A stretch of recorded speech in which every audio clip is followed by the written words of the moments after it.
राम राम भाइयों। हमें कर्मों का फल नहीं बल्कि कर्मों के पीछे के भाव का फल मिलता है। सब कुछ लूट लो मगर किसी की मजबूरी मत लो।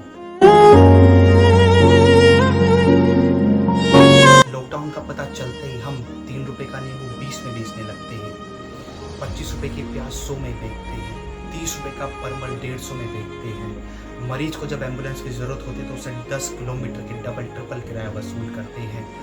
जैसे ही पता लगता है कि मरीज को ऑक्सीजन की ज़रूरत है तो उसके लिए हम काला बाजारी करते हैं, रेमडेसिविर इंजेक्शन में पैरासीटामोल मिलाकर बेचते हैं।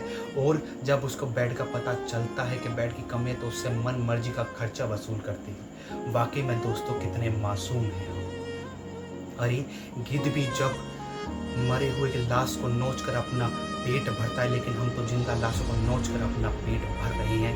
यकीन मानिए दोस्तों, फल यही भुगतना है। सबको जो भी फल भुगतना है वो यही भुगतना पड़ेगा। अगर जिगरा है और आपको कच्छ की घटना याद है तो मेरी इस बात को ध्यान से सुनिएगा।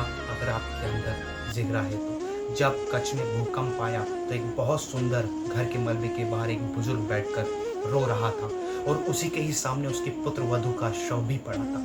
पुलिस वालों ने उसके पुत्र वधू के गहने उस बुजुर्ग को ला कर दिए। उस बुजुर्ग ने दबी हुई आवाज में और रोते हुए कहा, इन गहनों को आप ले जाइए, मुझे इनकी कोई भी आवश्यकता नहीं है। आपसे इनका जो करना है कीजिए, लेकिन मुझे ये गहने मत दीजिए। जब पद्मावत में बाढ़ आई थी और पहाड़ टूटा था, भूकंप आई थी, तब मैंने ही ये गहने वहाँ की लाशों पर से लूट कर अपनी पुत्र वधू को दिए थे। आज मेरा कर्म ही मेरे सामने है, वो कर्म ही मुझे दिखाई दे रहा है जो मैंने गहने वहाँ पर लूटे थे और अपनी पुत्र वधू को दिए थे। आप इन गहनों को ले जाइए और मुझे अब ये गहने नहीं चाहिए। वाकई में दोस्तों, जो कर्म है वो यही भुगतना है। हम अपनी संपत्ति का बंटवारा कर सकते हैं लेकिन अपने कर्मों का बंटवारा नहीं कर सकते।